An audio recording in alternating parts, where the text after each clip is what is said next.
உதாரணமாக, தூரம் கணிப்பாக அல்ல, துல்லியமாக குறிப்பிடப்பட்டிருந்தது.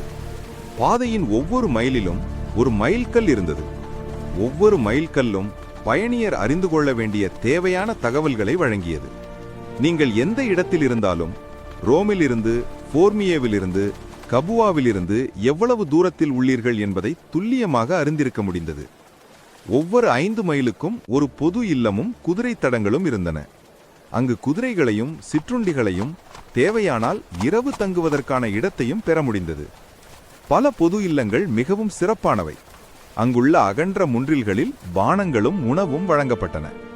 சில இடங்களில் குளியலறைகளும் இருந்தன. அங்கு சோர்வடைந்த பயணிகள் தங்களை தாங்களே புத்துணர்ச்சி பெறச் செய்து கொள்ள முடிந்தது.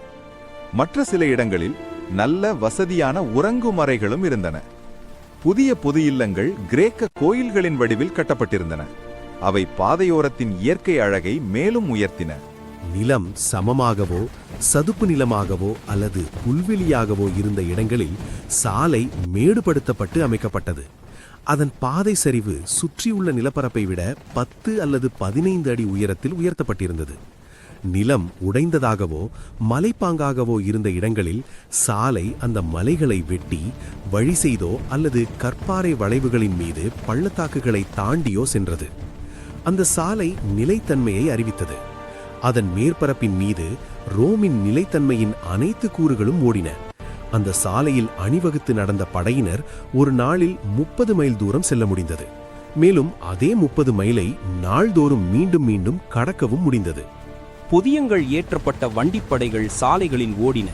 குடியரசின் பொருட்களான கோதுமை, வரகு, பட்டை இரும்பு, வெட்டப்பட்ட மரக்கட்டைகள், இழை துணி, கம்பளி, எண்ணெய், பழம், சீஸ், புகையிலிட்ட இறைச்சி ஆகியவற்றால் அவை நிரம்பியிருந்தன.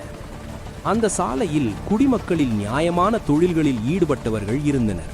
தங்கள் கிராமப்புற இல்லங்களுக்கு சென்று வருகிற நாகரிகமானவர்கள், வாணிப பயணிகள் மற்றும் உல்லாச பயணிகள், சந்தைக்கு சென்று வரும் அடிமை பேரணிகள், ஒவ்வொரு நிலத்திலிருந்தும் ஒவ்வொரு நாட்டிலிருந்தும் வந்த மக்கள், அவர்களில் அனைவரும் ரோமின் ஆட்சியின் உறுதியையும் ஒழுங்கையும் அனுபவித்துக் கொண்டிருந்தனர்.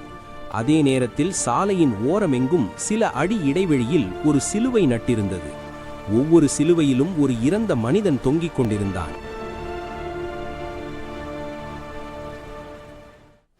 அன்று காலை காயஸ் எதிர்பார்த்ததை விட அதிகமாக வெப்பமாக இருந்தது.